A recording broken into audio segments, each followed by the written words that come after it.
Hello दोस्तों, मैं Sushma history fact के चैनल में आप सबका स्वागत करती हूँ। आज हम बात करेंगे ऐसे टॉपिक के बारे में जो कि आज से लगभग 3500 साल पहले विकसित हुई, यानी सिंधु घाटी सभ्यता पतन होने के बाद इस सभ्यता का नींव रखा गया। इस सभ्यता के लोगों को आर्य कहा जाता था और जो ये सभ्यता के लोग थे विदेशों से आए हुए माना जाता है। इसमें बहुत सारे मतभेद है। जैसे कि मैक्स मुलर का मानना है कि जो आर्य थे वो विदेशी थे और मध्य एशिया से आए हुए थे। अब हम बात करते हैं वैदिक काल को हम कैसे जानते हैं, मतलब किस आधार पर वैदिक काल के बारे में जानने के स्रोत जानकारी प्राप्त होती है।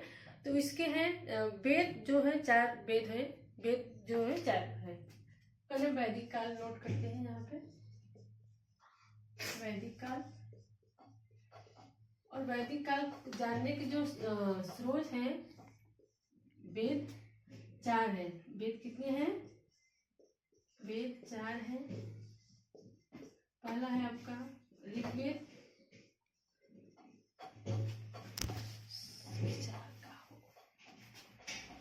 पहला है ऋग्वेद। दूसरा है आपका सामवेद। तीसरा है आपका यजुर्वेद और फोर्थ है आपका अथर्ववेद।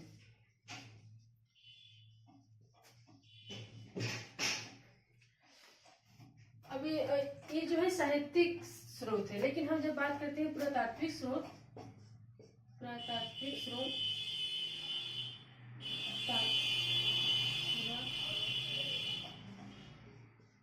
पुरातात्विक स्रोत तो इसमें बात करते हैं बोझगोई अभिलेख का।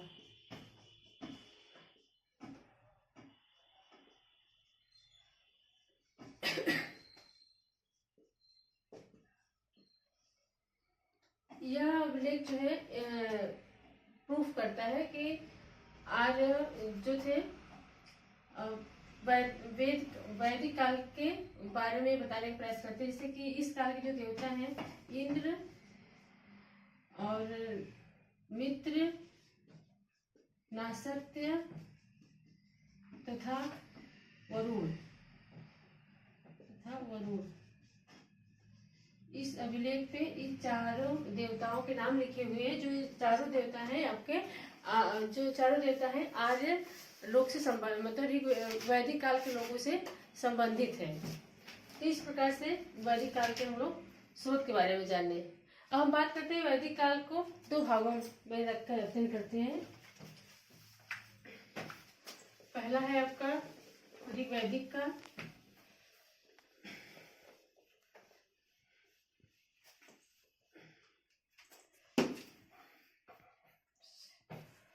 पहला है ऋग्वैदिक काल।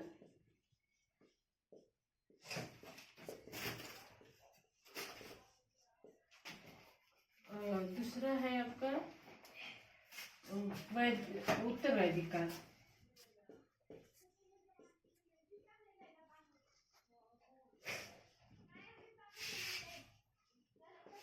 इसका टाइम पीरियड है 1500 BC से लेकर के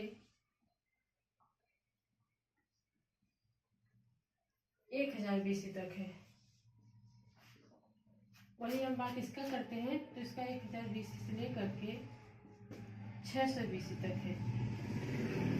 आज हम लोग वैदिक काल के बारे में और वैदिक काल के जो स्रोत है उसके बारे में और वैदिक काल को कितने भागों में रख अध्ययन करते हैं उसके बारे में हम लोग पढ़ने का प्रयास किए हैं। और नेक्स्ट जो विशेषताएं और बाकी चीज़ें हम लोग दूसरे पार्ट में पढ़ेंगे। Thank you.